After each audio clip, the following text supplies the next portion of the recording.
కరూర్ తొక్కిసలాట ఘటన దర్యాప్తునకు సంబంధించి టీవీకే అధినేత నటుడు విజయ్ కాసేపట్లో మరోసారి సిబిఐ ముందు హాజరు కానున్నారు.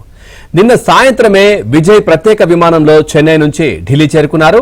ఈ కేసులో జనవరి 12న దాదాపు 6 గంటల పాటు విజయ్ ని సిబిఐ అధికారులు విచారించారు.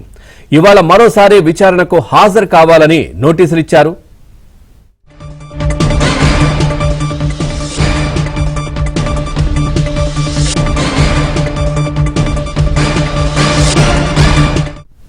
గతేడాది సెప్టెంబర్లో కరూర్లో విజయ్ ప్రచార సభ నిర్వహించగా అక్కడ జరిగిన తొక్కిసలాటలో 41 మంది మరణించారు.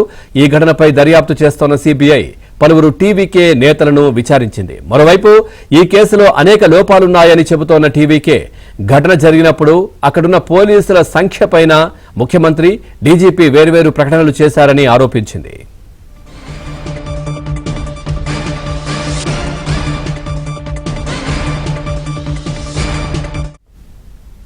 చూస్తున్నాం కరూర్ తొక్కిసలాట ఘటనకు సంబంధించి దర్యాప్తునకు సంబంధించి టీవీకే అధినేత నటుడు విజయ్ కాసేపట్లో మరోసారి సిబిఐ ముందైతే హాజరు కానున్నారు. దీనికి సంబంధించి మరింత సమాచారాన్ని మా ఢిల్లీ కరెస్పాండెంట్ సతీష్ అందిస్తారు. సతీష్, పూర్తి డీటెయిల్స్ ఏంటి? కరూర్ తొక్కిసలాట ఘటన దర్యాప్తులో భాగంగా తమిళ వెట్రి కలిగిన టీవీకే చీఫ్ నటుడు విజయ్ కుమార్ మరోసారి ఈ రోజు సిబిఐ విచారణకు హాజరు కాబోతున్నారు. ఇప్పటికే ఆయన దేశంలో ఢిల్లీ కూడా చేరుకోవడం జరిగింది. ఈ నేపథ్యంలో తమ నాయకుడికి భద్రత కల్పించడం కూడా సైతం ఢిల్లీ పోలీసులను టీవీకి కోవడం జరిగింది.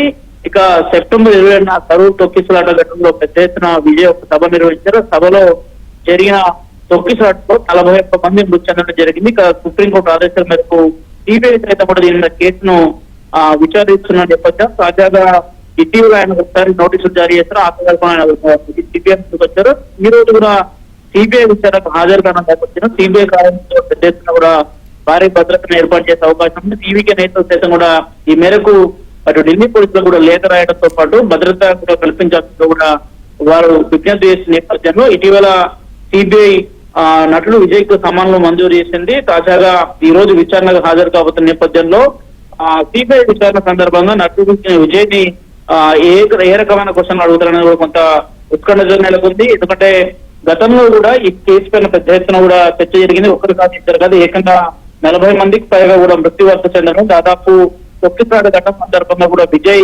ఆలస్యంగా రావడం, కార్యకర్తలను కంట్రోల్ చేయలేకపోవడం, ముఖ్యంగా టీవీకే వైఫల్యం ఎదురవడం కూడా నా సందర్భంలో కేసు నమోదు చేసిన సందర్భంగా చూస్తాం. తాజాగా సిబిఐ విచారణ చేపట్టిన తర్వాతకి ఈ రోజు విజయ్ ని మరోసారి రెండోసారి సిబిఐ విచారించబోతుంది. ఇక విచారణ సందర్భంగా విజయ్ తో పాటు న్యాయవాదులు సైతం కూడా కేసు విచారణకు హాజరయ్యే చాలా స్పష్టంగా కనిపిస్తున్నాయి.